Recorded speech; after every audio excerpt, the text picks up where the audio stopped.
আসসালামু আলাইকুম। হ্যালো বন্ধুরা, কেমন আছেন? আমি রূপনগর গ্রামে এসেছি।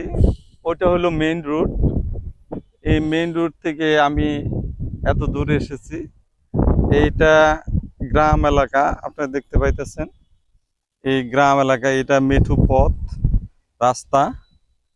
এই রাস্তা দিয়ে গ্রামের ভিতরে ঢুকতে হয়। আর রাস্তার পাশেই আপনাদের দেখাতেছি নৌকা। এই যে ডিঙ্গি নৌকা, ডিঙ্গি নৌকা। এই যে নৌকা আপনারা যারা দেখেন নাই তাদের একটু দেখাইতেছি। এই যে এইটা একটা নৌকা, এই যে নৌকা, এইটা একটা নৌকা, এটা দেখতে পাইতেছেন। এই নৌকায় কে কে চড়েছেন? হ্যাঁ, নৌকা, নৌকাটা রং করা হয়েছে, রং করা হয়েছে কালো রং।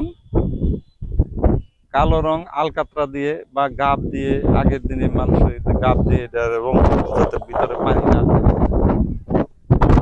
আর পানি ঢুকলে তো সমস্যা। এই যে আবার আপনাদের আর একটা নৌকা দেখাইতেছি, এই যে নৌকা। আর ভিতর সাইডটা আপনাদের একটু দেখাই, এই যে ভিতর সাইড। হ্যাঁ, এই নৌকা বসে আছি আমি, আমি একটু বসি। হুম, গ্রামের সেই ডিঙ্গি নৌকা। প্রায় বর্ষা মাস চলে আসছে। বর্ষা মাসে এই নৌকা দিয়ে তারা মাল আনা নেওয়া করবে, লোকজন আসা যাওয়া করবে। আর এখানে আরেকটি নৌকা, এই দেখেন, এখানে আরেকটি নৌকা। এটারে রং করতেছে এবং পুটিং করতেছে। এই যে পুটিংটা আপনারা দেখতে পাবেন। গ্রামে এসেছি তো এই জন্য আপনাদের আমি এই নৌকাগুলা দেখালাম। এই যে নৌকাগুলা, এটা এক একটা নৌকা তৈরি করতে 12 থেকে 15 হাজার টাকা যায়। আর এগুলা বিভিন্ন কাঠের হয়, যাতে পানি না ঢুকে সেই ধরনের কাঠ, বা পচে যাতে না যায় সেই কাঠ দিয়ে এটা তৈরি হয়।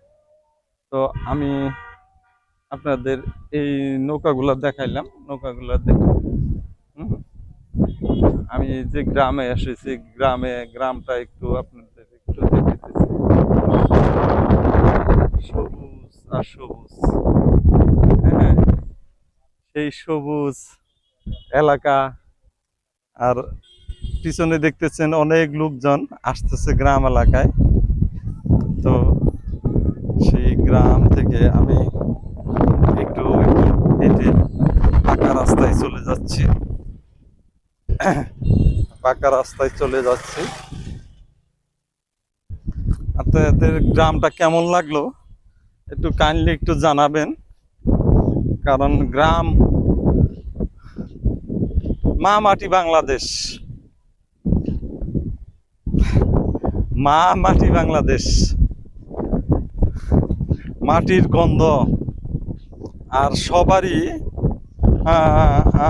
পুরাতন যাদের গোষ্ঠী, মানে দাদা দাদি নানা নানি, তারা বেশিরভাগ গ্রামেই থাকেন এবং গ্রামে থাকতে ভালোবাসেন। তো আমিও গ্রামকে অনেক ভালোবাসি, তাই মাঝে মাঝে গ্রামে আসি। কারণ গ্রাম গ্রামের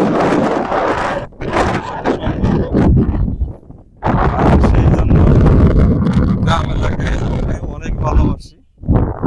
তো আজকের মতো এই ভিডিওটা এখানে শেষ করতেছি। আপনারা ভিডিওতে লাইক কমেন্ট শেয়ার দিবেন। লাইক কমেন্ট যদি শেয়ার দেন তাহলে আমি ভিডিও বানাইতে উৎসাহ পাবো। কারণ এই যে সাইডে দেখতেছেন খড়ের গাদা, খড়, ধান ক্ষেতের যে ঘাস, সেই ঘাস দিয়ে খড় তৈরি হয়। খড় দিয়ে অনেক সময় কুড়ের ঘর তৈরি হয়, কুড়ের ঘর তৈরি হয়। ওই যে ওখানে দেখতে পাইতেছেন যে সারি সারি পালা দিয়ে রাখছে, আমরা গ্রাম এলাকায় পালা বলি, খড়ের পালা, ধান ক্ষেতের পালা। সেই পালাগুলো আপনারা দেখতে পাইতেছেন। যাই হোক, এই ভিডিওটা আর একটু লং করব না, আজকের মতো এখানে বিদায় নিতেছি। Bye bye.